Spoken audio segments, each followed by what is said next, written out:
마귀의 관계 이렇게 대적하라라는 제목으로 하나님 말씀 증거하겠습니다. 오늘 본문의 배경을 살펴보면 바벨론 포로 생활에서 귀환한 이스라엘 백성이 느헤미야를 중심으로 포로 생활 동안 회파됐던 예루살렘 성벽을 다시 재건합니다. 방해자들의 이 공격이 아주 극심했죠. 그럼에도 이제 느헤미야를 중심으로 똘똘 뭉쳐서 잘 해 나갔습니다. 이제 거의 다 끝나고 문짝만 달면 모든 게 다 완료되는 상황이에요. 그러니까 성벽 재건이 99%까지 진행돼서 이제는 태평성대 이제 평화기가 온 줄 알았습니다. 그런데 이 거의 다 된 상황인데도 사탄은 포기를 모릅니다. 마지막 회심의 계획을 준비해요. 그게 뭡니까? 느헤미야 암살이에요. 느헤미야를 암살해서 한 방에 뒤집어 버리겠다. 이런 계획을 세웁니다. 99%까지 왔는데 절대 포기하지 않고 1%의 반전을 노리는 게 사탄입니다. 제 증조 할머니 얘기를 하면 종갓집 맏며느리셨어요. 종갓집이니까 1년에 제사 얼마나 많이 하겠습니까? 그런데 어느 날 이제 예수님을 믿게 되고 그래서 조상들의 위패를 다 모아다가 다 불러 태우셨어요. 이 이야기는 나중에 하는 걸로 하고 시간 관계상. 그래서 이제 매일 새벽 제단 쌓으시면서 자녀들도 다 예수 믿게 하셨습니다. 그렇게 95세까지 사시다가 노환으로 주님 품으로 돌아가셨는데 돌아가셨을 때 저는 군대 생활하고 있는 중이라 이제 장례식에 못 갔어요. 나중에 이제 휴가 나와서 어머니에게 이것과 관련한 이야기를 들었는데 참 인상적이었습니다. 돌아가시기 며칠 전에 이제 거의 정신이 혼미한 상황이었어요. 가족들도 이제 못 알아보시고 거의 의식이 없이 누워만 계셨습니다. 집에서. 그런데 밤마다 이 증조 할머니가 혼자 계신 방에서 이상한 소리가 들리는 거예요. 예수의 이름으로 명하노니 이 더러운 마귀야 떠나가라. 이 더러운 귀신들아 물러가라.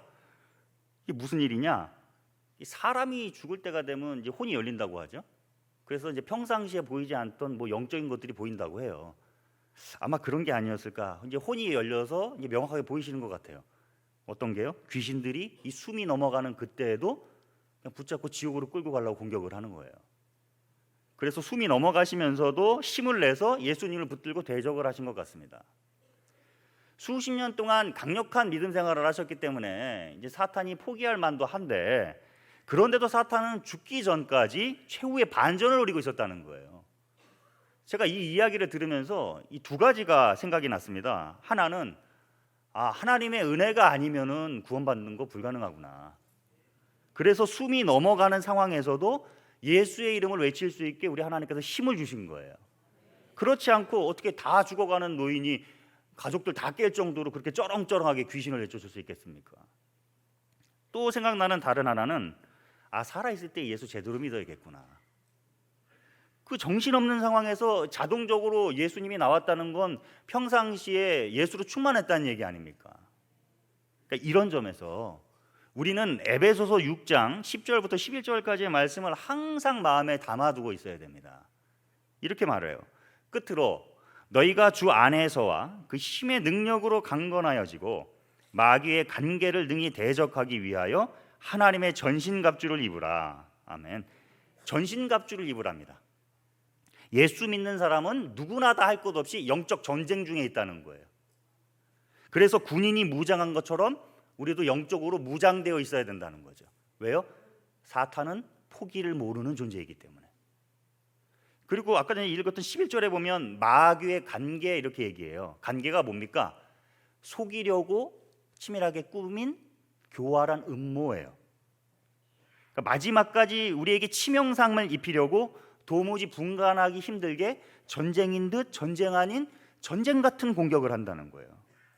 자, 이런 마귀의 교활한 관계를 느헤미야가 어떻게 이겨냈는지 오늘 느헤미야의 승리를 우리가 배우고 교훈으로 삼기를 바랍니다. 오늘 말씀을 통해 한 세 가지 살펴볼게요. 마귀의 교활한 관계를 이긴 느헤미야의 승리 비결 첫 번째, 타협의 유혹을 단호하게 거절했다는 겁니다. 자, 문짝만 달면 모든 게 다 끝나는 이 상황에서 대적자였던 산발랏과 게셈이 사람을 보내옵니다. 2절 한번 보시죠. 산발랏과 게셈이 내게 사람을 보내어 이르기를 오라 우리가 오노 평지 한 촌에서 서로 만나자. 이런 얘기예요. 이제 그동안 당신이 한 일들을 다 인정해 줄 테니까 앞으로 우리 서로 상생할 수 있는 길을 한번 찾아봅시다. 화해를 제안합니다. 이 대적자들이. 그래서 중립지대인 오노평지에서 만나서 얘기를 해보자는 거예요. 그러니까 오노평지가 중립지대이긴 했는데 예루살렘에서 무려 35km나 떨어진 거리에 있습니다. 왜 이렇게 멀리서 만나자고 그러냐? 왜 그렇습니까? 느헤미야를 따로 떨어뜨려서 죽이려는 거죠. 느헤미야가 나중에는 알게 됐는데 이 당시에는 그 음모를 몰랐습니다. 그러니까 지금 이 평화 협상 제안이 느헤미야에게 있어서는 정말 거절하기 힘든 달콤한 제안입니다. 왜냐? 그동안 엄청 긴장하고 살았거든요. 그러니까 성벽 공사 기간 동안에 이 방해자들이 지속적으로 위협을 하니까 공사를 하는 중에서도 이 무기 들고 지키면서 공사를 했거든요. 그러니까 정신적, 육체적으로 피로도가 얼마나 컸겠습니까? 이런 상황에서 이제 평화가 협정이 되면 앞으로 이제 안도하는 삶이 보장되는 거니까 거절하기 힘든 달콤한 제안이죠. 자, 느헤미야가 이 거절하기 힘든 제안을 어떻게 합니까? 단칼에 거절해 버립니다. 3절 한번 보시죠. 그 거절의 이유. 내가 곧 그들에게 사자들을 보내어 이르기를 내가 이제 큰 역사를 하니 내려가지 못하겠노라. 어찌하여 역사를 중지하게 하고 너희에게로 내려가겠느냐? 자, 왜 거절하는 겁니까? 자신은 지금 큰 역사를 하고 있대요. 그냥 역사도 아니고 큰 역사래요. 지금 느헤미야가 무슨 이야기를 하고 있는 겁니까? 우선순위. 느헤미야도 대화하고 화해하는 건 정말 좋은 일이고 정말 진심으로 바라는 일이지만 지금 자신에게는 화친보다 더 우선하는 성벽 재건의 사명이 있기 때문에 그 일 이후에 마음 뺏길 여유가 지금 없다는 거예요. 그럼 못 간다 이거죠. 이게 중요합니다.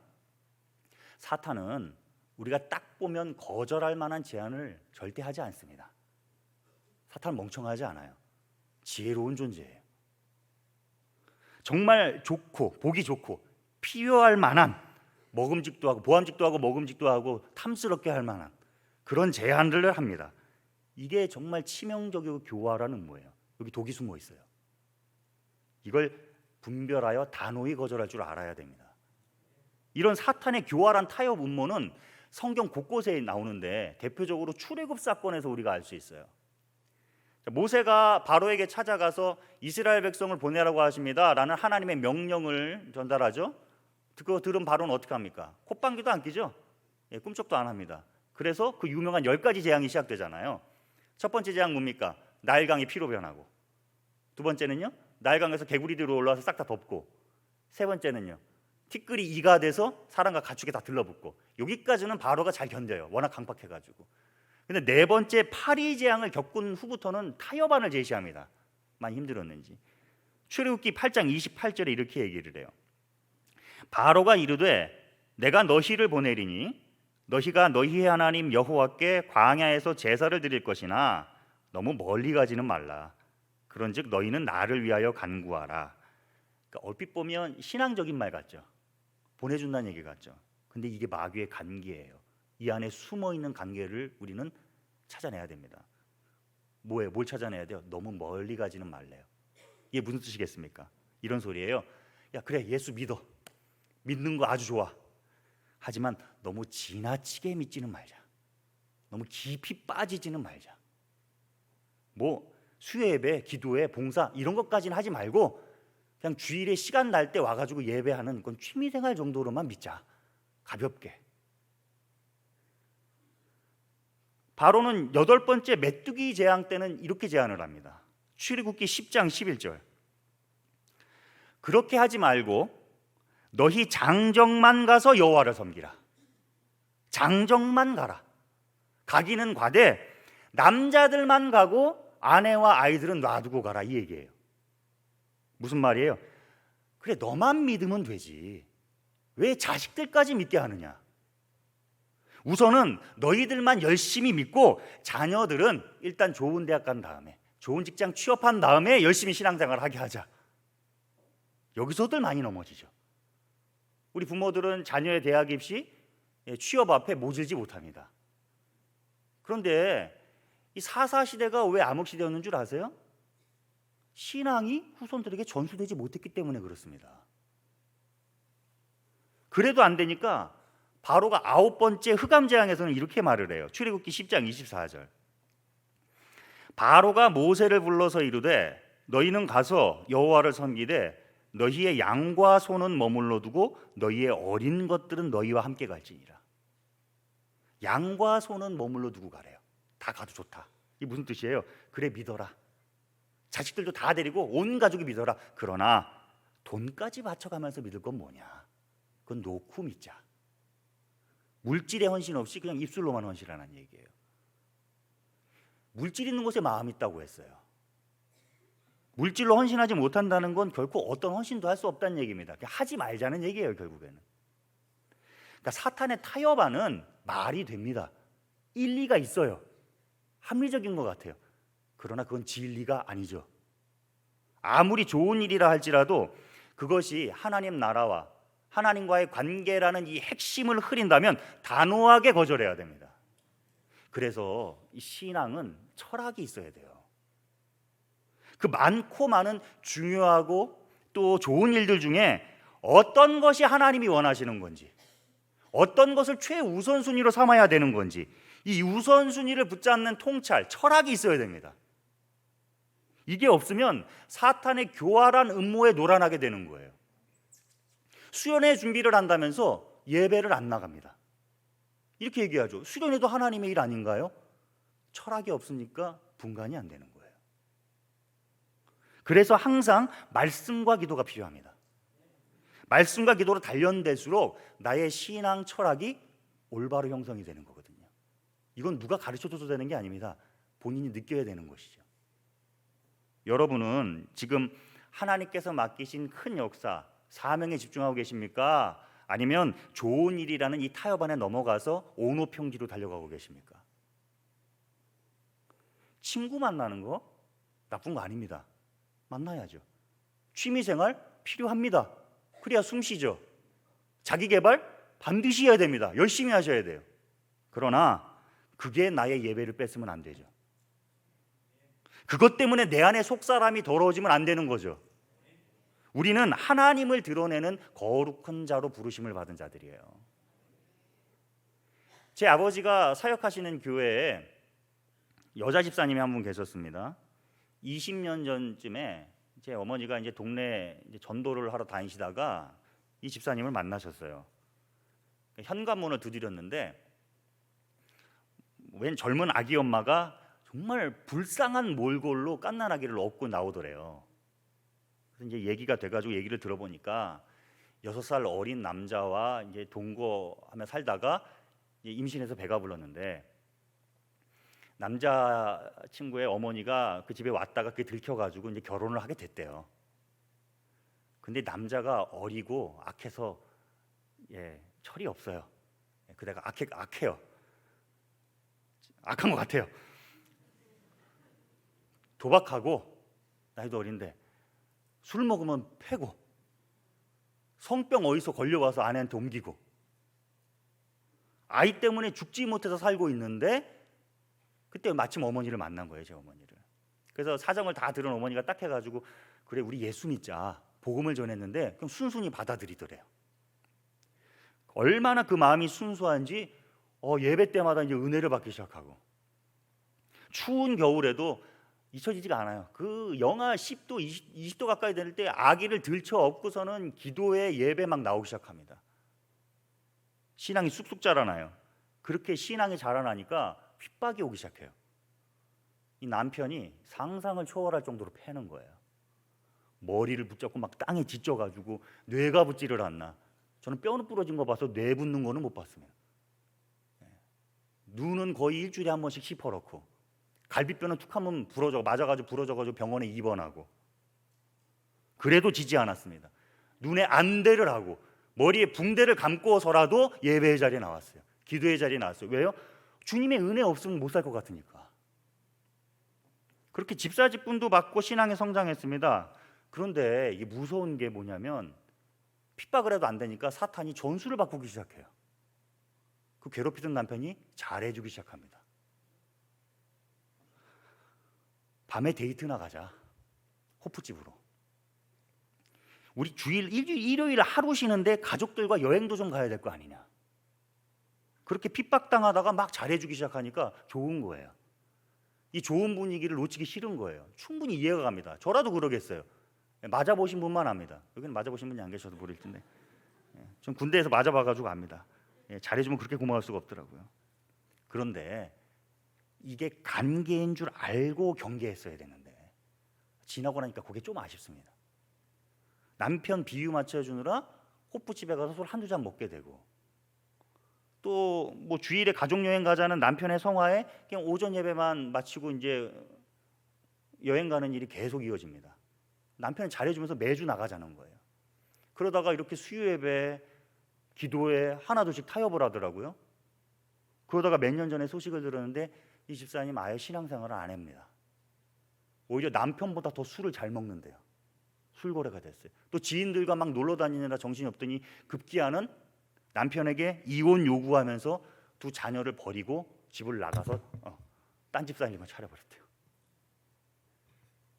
신앙의 어려운 핍박들은 다 견뎌놓고서는 그 타협이라는 관계 해소가 온화평지로 달려가 버렸어요. 물론 하나님께서 나중에 돌이키게 하실 겁니다. 그러나 주님 앞에서 잃어버린 이 젊은 시간이 아까워서 어떡합니까? 여러분은 어떻습니까? 관계 문제 틀어지고 일이 잘 안 풀려고 꼬여서 외롭고 슬플 때만 교회에 나와 기도할 게 아니라 내가 주위 사람들과 관계가 아주 좋을 때, 일이 술술 풀리고 있을 때 여러분과 노는 것도 좋지만 나는 예배하러 가야 됩니다. 기도하러 가야 됩니다. 그들에게 우리의 인생에 그것보다 더 중요한 것이 있다는 걸 가르쳐주는 그리스도인의 영향력을 끼쳐야 되지 않겠습니까? 그러니까 느헤미야처럼 무엇이 중요한지 항상 마음에 품고 타협이라는 관계를 옳게 분별하고 단호히 거절할 줄 아는 깨어있는 신앙인 저와 여러분 되기를 바랍니다. 자, 그런가 하면 마귀의 교활한 관계를 이긴 느헤미야의 승리 비결 두 번째, 소문에 흔들리지 않았다는 거예요. 만나서 화친하자고 사람을 4번이나 줄기차게 보냈는데 오는 족족 다 거절하니까, 이 느헤미야가 이렇게 거절하니까 산발랏이 5번째에는 편지를 보냅니다. 편지 내용이 6절 7절이에요. 읽지는 않겠습니다. 정리하면 이런 내용이에요. 야, 너에 대한 안 좋은 소문이 지금 돌고 있어. 네가 왕이 될 목적으로 지금 이 예루살렘 성벽을 쌓고 있는 것이고, 선지자를 앞세워서 네가 유다의 왕이 될 거라고 밑작업하고 다닌다는 소문이 있어.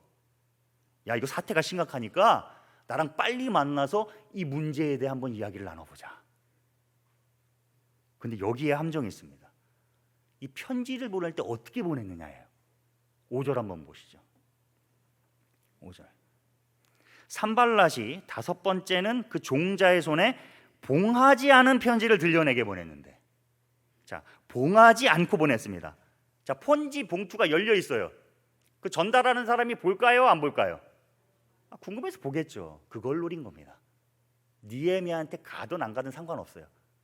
중간에 보는 걸 노린 거예요. 결국 이 오픈된 소문이 악의적으로 편집돼서 확대 재생산되는 건 뻔한 일입니다. 이 소문이 루머로 변해서 확산이 되면 자이든 타이든 일을 할 수가 없어요. 히틀러 나치의 2인자인 파울 괴벨스라는 사람이 있는데, 이 사람이 선동 선전의 아주 귀재입니다. 괴벨스가 이런 말을 했어요. 선동은 한 문장으로 가능하지만 그것을 반박하려면 수십 장의 문서와 증거가 필요하다. 그리고 그것을 반박하려고 할 때면 사람들은 이미 선동되어 있다. 나에게 한 문장만 달라. 그러면 누구든지 범죄자로 만들 수 있다. 이게 바로 사탄의 전략이죠. 사탄이야말로 선동선전의 귀재 아닙니까? 거짓의 압이니까. 느헤미야는 이 악의적인 소문에 어쩔 수 없이 곤란해졌습니다. 자, 이걸 어떻게 극복했느냐? 우리 그걸 봐야죠. 8절 9절 한번 보시죠. 8절 9절 같이 한번 읽겠습니다. 시작. 내가 사람을 보내어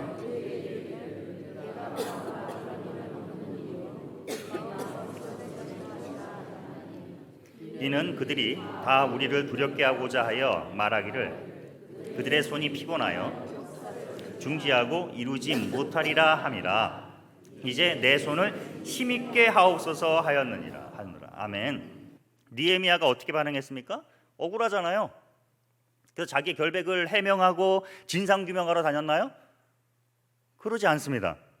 그 시간에 그냥 내 손을 힘있게 하옵소서, 하나님 나에게 힘을 주세요 하고 기도를 했습니다. 왜 진상규명하러 다니지 않고 하나님께 기도를 했느냐? 그 소문에 내가 흥분하면요, 당장 내 기분은 시원하고 내 자존심은 챙길지 모르지만 거기에 에너지를 쏟느라 제일 중요한 성벽 제거는 실패한다는 거예요. 여기서 우리는 사탄의 관계를 간파해야 됩니다. 사탄은 핵심 아닌 것에 매달리게 하는 기술이 아주 탁월합니다. 그 대표적인 부비 트랩이 뭘까요? 자존심, 억울함입니다. 그 사람의 말을 자꾸 묵상하게 만들어요. 내가 왜 그때 그 얘기 듣고 한 방 먹이지를 못했지? 억울해 죽겠어요. 밤새 억울해가지고 잠을 못 잡니다. 이거 묵상하느라 어느새 뭐 용서, 사랑 다 필요 없어요. 하나님의 이름 뒷전이에요. 얘 죽일 일만 생각합니다. 마음속으로 100번, 20번, 아니 100번, 200번 막 죽이죠. 오늘 말씀 묵상하다가 예전에 있었던 일이 하나 떠올랐는데, 제가 이제 한 10년 전쯤에 서울에서 사역을 할 때 그 교회는 이제 사택이 있었어요. 근데 사택이 교회에 붙어 있어요. 1층에 있습니다. 1층에 있어요. 어느 날 아침에 이제 출근하기 전에 그냥 아무 생각 없이 뒷배란 문을 딱 열었어요. 뭐 찾으려고 했는지 기억은 안 나는데 열었는데 이제 깜짝 놀랐습니다. 손바닥만한 쥐가 확 도망가는 거예요. 분명히 제가 쥐가 들어올 구멍은 다 막았거든요. 그게 이제 외부에 앵글로 만들어가지고 밖에 만들어 놓은 곳이라 막아놨는데 이놈이 어디서 들어온지 모르겠어요. 제가 중고등학교 때 집에 워낙 쥐가 많았거든요. 그래서 이 쥐 잡는 데는 선수입니다. 예, 쥐가 이렇게 왔을 때 어떻게 잡아야 될지, 어느 구멍으로 몰아야 될지, 그거는 제가 기가 막히게 알거든요. 쥐를 워낙 많이 잡아가지고 뭐 잘 잡았는데 한 20년 지나고 나니까 요 감각이 무뎌져가지고 이제 무서운 거예요. 얘가. 게다가 이제 베란다에 이제 물건을 많이 쌓아놨잖아요. 거기 숨어 들어가가지고 보이지도 않아요. 이거 잡긴 잡아야 되잖아요. 그래서 아침에 철물점으로 뛰어가가지고 쥐덫 하나랑 끈끈이 2개를 샀습니다. 그리고 얘가 움직일 만한 이 자리에 위치에 포인트에다 딱 놨어요. 자, 쥐를 발견한 그 아침 이후부터 그날 아무것도 못했습니다. 업무 기억도 안 나요. 설교 준비 되겠습니까? 안 돼요. 하루 종일 뭐만 생각날까요? 얘가 어떻게 들어왔지? 도대체 어떻게 들어온 거야? 얘가 안 잡히면 어떡하냐? 막 가슴이 두근두근거려 죽겠고. 사람을 봐도 쥐로 보여요. 쥐로 보여요. 온통 쥐 생각만 가득한 거예요. 쥐만 바라볼지라. 쥐만 생각나요. 쥐만. 하루 종일 쥐만 생각나요. 밤에 자는데 이 쥐가 방에 들어온 거 아니야? 이 중고등학교 때 방에 많이 들어왔거든요. 이 방에 들어오면 답이 없습니다. 쥐는요 어디 뭐 싱크대 밑에 이런 데 안 숨어요. 싱크대 벽 사이로 타고 서 있고, 거기 붙어 있고, 뭐 냉장고 안으로 들어가 숨기 때문에 일단 안에 들어오면 이게 답이 없습니다. 그래서 그걸 알기 때문에 그 방에 들어오면 큰일 나는데, 자고 있을 때 내 얼굴을 핥을 것 같고, 자고 있는 우리 애들 콱 물 것 같고, 그냥 자다가 몇 번을 깨가지고 제가 막 주방물 팍 끼고 싱크대 밑에 쳐다보고 막 돌아다니고, 사역이고 일상생활이고 다 뒷전이고 다 쥐만 생각나요. 쥐만 묵상했어요. 잠이 오겠습니까? 밤을 꼴딱 샜습니다. 정말 새벽을 깨웠어요. 밤을 꼴딱 새고 아침 해가 뜨자마자 베란다 문을 딱 열었는데, 이야, 이놈이 예상대로 끈끈이 딱 붙어 있는 거예요. 이놈. 내가 딱 가자마자 이제 살겠다고 얼마나 발악을 하든지 찍찍거리면서 이제 날 물기세더라고요. 이제 물라고 그러더라고요. 가소롭게. 밤새 얘가 필사의 탈출을 하라고 발을 얼마나 휘저었는지 끈끈이에 있는 종이가 다 달았어요. 그래서 다리 한 짝만 남아 있는 거예요. 좀 있으면 이거 10분만 늦게 발견했으면 이거 도망갔다. 그래서 이제 이러다 탈출하겠다 싶어가지고 이제 잡아야 되잖아요. 창고로 냅다 달려가가지고 뭐 죽일 거 뭐 있냐 했는데, 그 나무 자르는 전지가 있죠. 전지 갖고 와. 이런 목을 2대가리나 그래가지고 가가지고 그냥 뭐 이러면서 막 갔어요. 그냥 반으로 쪼개버려야지 그냥.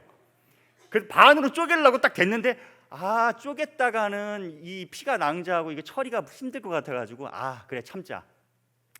그래서 반으로는 안 자르고 그냥 쫙 눌러가지고 목을 졸려가지고 질식사시켜서 보내줬습니다. 보내줬어요. 예전에 워낙 쥐를 많이 잡아봐가지고 다시 감각이 올라오더라고요. 하루 지나니까 각성을 했어요. 그래서 아주 신속하게 잡고 난 다음에 딱 접어가지고 봉대에 넣고 꽉 묶어가지고 딱 하고 버립니다. 매뉴얼대로 움직이더라고요. 자, 쥐를 잡았어요. 그 다음에 어떻게 됐을까요? 마음이 얼마나 시원하든지 묵은 채증이 내려간다는 게 이런 기분인가요? 어제와는 완전 180도 다른 오늘을 살았습니다. 막 사역의 집중도가 막 올라가고 막 입에서 콧노래가 막 나오고 주님의 은혜가 막 묵상이 되고 하늘은 왜 이렇게 맑은지 설교 준비하는데 막 영감이 막 떠오르고 오늘 말씀을 준비하는데 이게 생각나더라고요. 그렇습니다. 사탄은 우리에게 쥐를 보냅니다. 시도 때도 없이 보냅니다. 뭐 미움으로, 억울함으로, 걱정과 근심으로 순간적으로 쥐를 보내버립니다. 그래서 이 쥐의 정신 팔리게 해서 하나님을 집중 못하게 만들어요. 쥐는 빨리 잡아야 됩니다. 신속하게 잡아야 됩니다. 해가 지기 전에, 해가 지기까지 분을 품지 말래잖아요. 빨리 잡으란 얘기죠. 그래서 느헤미야는 신속하게 기도를 한 거예요. 자기 내면에 침투한 쥐를 가장 신속하게 잡을 수 있는, 확실하게 잡을 수 있는 길은 누구밖에 없어요? 하나님에게 있으니까. 그러니까 만약 느헤미야가 자기 자존심을 내세워서, 기도보다 자기 자존심을 내세워서 자기 억울함을 푸는 데 집중을 했다면 그 쥐는 안 잡혔을 거예요. 이리저리 도망다니느라. 느헤미야의 내면을 막 휘짓고 다녔을 겁니다. 느헤미야는 정말 지혜로운 선택을 한 것 같아요. 다윗도 마찬가지죠. 이스라엘을 모욕하는 골리앗을 보고 크게 분노했어요. 다윗이. 그 모습을 본 형 엘리압이 교묘합니다. 다윗에게 쥐를 보냅니다. 네 마음이 교만하다. 너 완악하다. 너 전쟁을 구경하러 왔다. 다윗의 분노를 다 왜곡합니다. 다윗이 그 소리 듣고 얼마나 억울했겠습니까? 젊은 혈기에 성질 좀 내지 않았겠어요? 그런데도 그 말이 요동하지 않아요. 형님 왜 그러시는데요? 하고 곧바로 억울함을 표출하지 않고 다시 골리앗에게 집중합니다. 이렇게 엘리압이라는 유혹을 이겨내니까, 이 쥐를 빨리 잡아버리니까 골리앗과의 싸움에서 승리할 수 있더라는 거예요. 사탄의 관계는 치명적입니다. 그리고 임팩트가 상당히 강해요. 말려들면 안 됩니다. 내 마음을 헤집어 다니면서, 말이 안 돼요. 헤집고 다니게 놔둬서는 안 돼요. 그래서 우리는 하나님을 더 깊이 사랑해야 돼요. 이 찬양에서 모든 시선을 주님께 드리고, 평안할 때 내 사명이 무엇인지 견고하게 다져놔야 됩니다. 네티즌 사이에서 유명한 연애 상담가 최정 씨가 자신의 저서 남자의 속마음, 여자의 속마음에서 이제 이런 이야기를 해요. 서로 친하게 지내는 친구들끼리 한 달 전부터 이제 모임을 갖기로 약속을 했어요. 근데 그 중에 한 친구가 그 모임 당일날 오늘은 힘들겠다 이렇게 얘기를 했대요. 그래서 친구들이 설득을 합니다. 그래도 이 친구가 오늘은 안 된다 이렇게 고집을 부리더래요. 그래서 이제 설득의 달인이라고 자처하는 이 최정 씨가 이 친구를 붙들고 한 30분 동안 설득을 했대요. 근데 이 고집을 안 버리더래요. 그래서 참다 성질을 내면서 야, 그러면 왜 빠지는지 이유나 좀 알자 이랬대요. 그랬더니 그 친구의 대답이 기가 막히더라는 거예요. 이렇게 얘기하더래요. 우리 와이프가 기분이 안 좋다고 집에 빨리 오라고 해서. 최정 씨가 이 말 듣고 어이가 없어가지고, 고작 그런 이유 때문에? 이거 제정신이 아닌가 보다. 친구들도 야, 저런 모질이가 어딨냐 막 비난하고 막 난리가 났어요. 손가락질하고. 그때 이 친구가 단호하게 이렇게 말을 하더래요. 우리 남성분들은 꼭 마음에 담아둬야 된다고 생각합니다. 야, 우리 와이프 기분이 안 좋은데 그것보다 더 중요한 게 어딨냐. 공감이 하나도 안 되시나 봐요. 이 강팍한 남자들만 있어가지고. 최정 씨가 이 말을 처음 들었을 때는 솔직히 이해가 안 됐대요. 이게 뭐가 그렇게 중요한 문제인가? 근데 시간이 흘러가지고 자기도 진정한 사랑이라는 걸 한번 해보니까 알겠더라는 거예요. 왜 그 친구가 그렇게 행동을 했는지. 지금도 만약 자신의 여자친구가 기분이 안 좋다면 왜 기분이 안 좋은지 알려고 할 거라는 거예요. 자기도 머릿속에 온통 여자친구로 가득 차 있는데 지금 속상해 있는 여자친구를 놔두고 어떻게 친구들과 술을 먹고 희희낙락할 수 있냐는 거죠. 친구들이 뒤에서 욕하고 험담하든 그게 무슨 상관이냐는 거예요. 아니, 제가 이 머리 식히려고 이 책 보다가 더 스트레스를 받아버렸습니다. 야, 우리 와이프 기분이 안 좋은데 그것보다 더 중요한 게 어딨냐. 이게 계속 맴도는 거예요. 저에게는 존재하지 않는 개념이거든요. 예, 저는 나쁜 남자예요. 근데 이게 계속 맴도는 거예요. 하루 종일. 예, 반성하라고 그러는 거겠죠. 반성을 했어요. 근데 계속 맴돌다가 보니까 영적으로 적용이 되기 시작해요. 이렇게 마음속에서 울림이 오는 거예요. 야, 하나님이 나에게 거룩을 원하시는데 그것보다 더 중요한 게 어딨냐. 야, 하나님이 나에게 순종을 원하시는데 그것보다 더 중요한 게 어딨냐. 회개가 터지기 시작했습니다. 그리고 이 찬양이 떠올랐어요. 제가 정말 좋아하는 찬양이거든요. 자주 불러요. 다른 사람 어쩌든지 나 주님의 용사되리. 옛날 찬송가는 어찌든지인데 이번 어쩌든지로 바꿨어요. 이게 더 맞는 것 같아요. 다른 사람이 뭐라고 하든 어쩌든지 나는 주님의 군사의 길로 가겠다. 여러분은 어떻습니까? 저는 저와 여러분이 하나님을 진짜로 좋아하길 바랍니다. 그래서 최정 씨의 친구가 아내만 생각난 것처럼 여러분의 삶에서 동일하게 하나님이 1순위가 되기를 바랍니다. 그래서 느헤미야는 소문에 흔들리지 않은 거예요. 누가 뭐라 하든 무슨 유언비어나 손가락질을 하든 난 하나님이 원하시는 일을 하고 있고 하나님을 위한 일이 더 중요하니까 다른 사람 어쩌든지 나 주님의 군사되리. 이거 아닙니까? 사명에 완전히 사로잡혀 있으니까 다른 사람은 어쩌든지 바위처럼 견고합니다. 느헤미야와 같이 소문에 미혹되지 않고 하나님께만 몰입되어 있는 살아있는 사명자 저와 여러분 되기를 바랍니다. 자, 그런가 하면 마귀의 교활한 관계를 이긴 느헤미야의 승리 비결 마지막 세 번째, 사람을 따른 게 아니라 말씀을 따랐다는 거예요. 10절에 보면요, 읽지는 않겠습니다. 스마야라는 제사장이 있는데 며칠 동안 보이지가 않아요. 그래서 느헤미야가 걱정이 돼가지고 신방을 갑니다. 신방 갔더니만 스마야 제사장이 심각하게 이런 이야기를 해요. 내가 주의 계시를 받았는데 분명히 사람들이 밤에 와서 당신을 죽일 거랍니다. 그러니 우리가 하나님의 전 외소에 들어가 몸을 숨겨서 생명을 보존합시다. 얼핏 들으면 느헤미야의 안전을 엄청 걱정해 주는 것 같죠? 하지만 여기에는 아주 무서운 함정이 도사리고 있었어요. 그게 뭘까요? 도망가자는 곳이 어디입니까? 하나님의 전 외소, 성소예요. 성소는 아무나 못 들어가죠. 제사장 이외에는 들어갈 수 없는 곳입니다. 그래서 느헤미야도 그 부분을 지적해요. 11절 한번 보시죠. 내가 이르기를 나 같은 자가 어찌 도망하며 나 같은 몸이면 누가 외소에 들어가서 생명을 보존하겠느냐. 나는 들어가지 않겠노라 하고. 자, 느헤미야가 왜 안 들어간다고 합니까?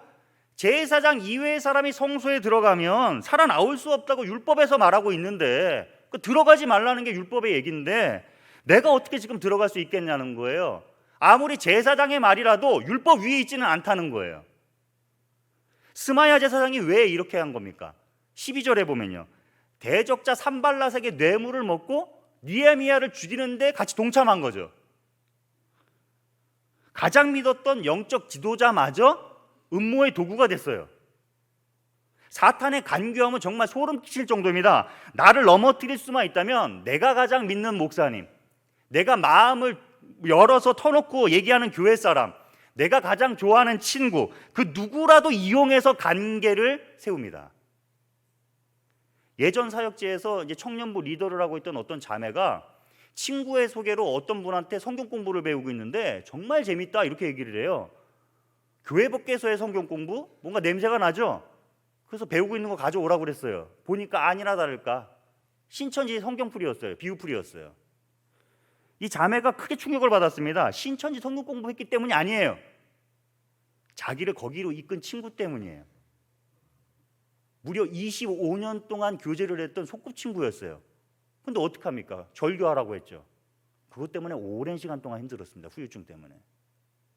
사탄은 그 누구라도 이용할 수 있습니다. 사탄은 그 믿었던 사람에게 뒤통수를 맞게 할 수 있습니다.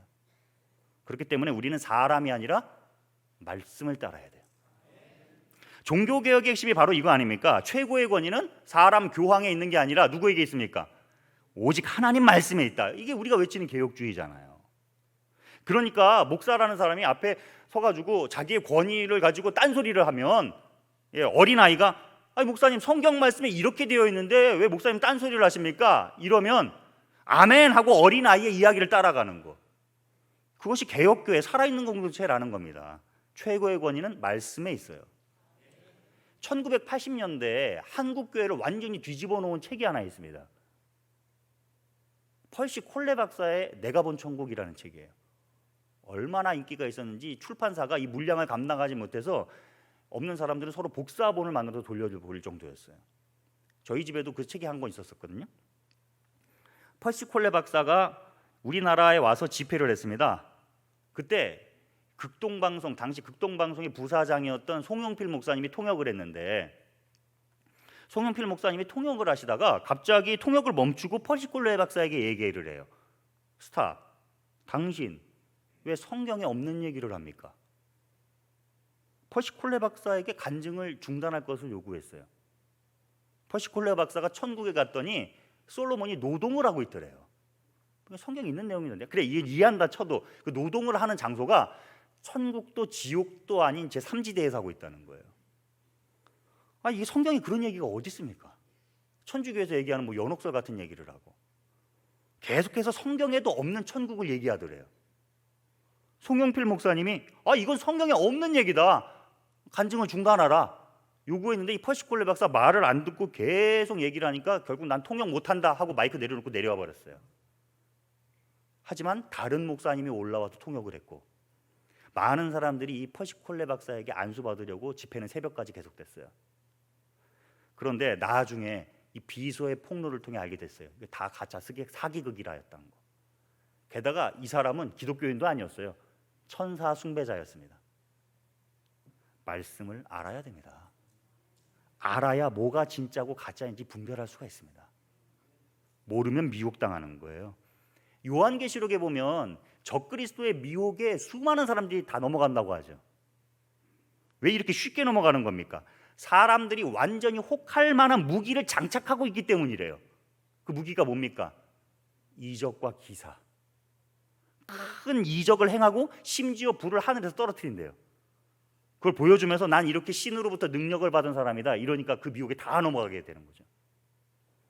우리나라 대형 이단의 시초 박태선 씨 전도관, 지금 유명하다는 이단들 있죠. 신천지 이만희, 뭐 JMS 정명석, 다 박태선 줄기예요.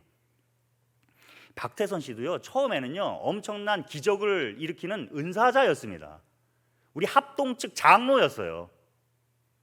그러던 어느 날 내가 재림 예수다 선언을 합니다.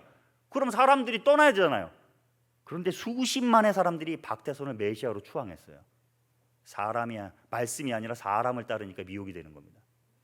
이런 점에서 우리는 사도행전 17장 11절의 정신을 꼭 갖고 있어야 된다고 생각합니다. 한번 보실까요? 사도행전 17장 11절 같이 한번 읽겠습니다. 시작.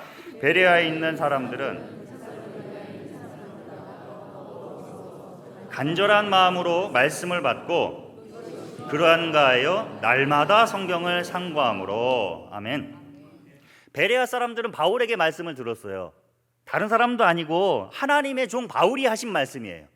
바울이 하신 말씀이면 그냥 덮어놓고 믿어야 되는 거 아닌가요? 그러나 베레아 사람들은 바울에게 말씀을 들었지만 그 말씀이 과연 그러한가 스스로 연구했어요. 내가 직접 경험하려고 스스로 말씀을 연구했어요. 사람이 아니라 말씀을 따랐습니다. 그래야 미혹되지 않습니다. 진리의 말씀으로 충만하여 하나님의 뜻을 제대로 분별할 줄 아는 온전한 지식이 저와 여러분에게 충만하길 바랍니다. 자, 말씀 정리하면서 미국 FBI 이제 위조 지폐 감별사에 대한 이야기를 뭐 많이 들어보셨을 겁니다. 예비 위조 지폐 감별사들은 한 2년에서 3년 정도 훈련 기간을 거치는데 거기 아주 특징이 하나 있어요. 뭐냐? 훈련 기간 동안 위조 지폐는 하나도 보지 않는답니다. 위조 지폐 감별사인데도 진짜 지폐만 계속해서 보고 진짜만 만져보고 진짜만 느끼기만, 이거 반복만 한다는 거예요. 2, 3년 동안. 그런데 훈련 기간이 딱 끝나면 기가 막히게 위조 지폐를 찾아낸대요. 심지어 미국 연방은행에서 만든 달러보다 더 정교하게 인쇄가 된 위조 지폐가 있다고 하더라도 감별사들에게는 이 위조 지폐 찾아내는 게 어려운 일이 아니래요. 왜요? 진짜 지폐를 제대로 연구했기 때문에. 우리도 마찬가지 아닙니까? 사탄의 관계는 시간이 지날수록 더 치밀하고 교묘해서 어떠한 방식으로 최후의 일격을 할지 우리는 예측이 안 됩니다. 도무지. 그거 어떻게 이깁니까? 한 가지밖에 없어요. 진짜 붙잡아야 됩니다. 하나님 붙들어야 돼요. 느헤미야가 그랬죠. 첫 번째, 지금 당장 편해지는 타협보다 하나님의 큰 역사를 생각했습니다. 두 번째, 자기를 음해하는 루머 앞에서 자존심 챙기기보다 하나님이 맡기신 사명에 집중했고, 세 번째, 사람의 일리 있는 말보다 진리이신 하나님의 말씀을 따랐습니다. 그래서 강했고 그래서 이겼어요. 오직 한 분 하나님만을 바라보며 마귀의 관계를 능히 이겨 주어진 사명을 온전히 완수하는 하나님 나라의 대표 선수 저와 여러분 되기를 바랍니다.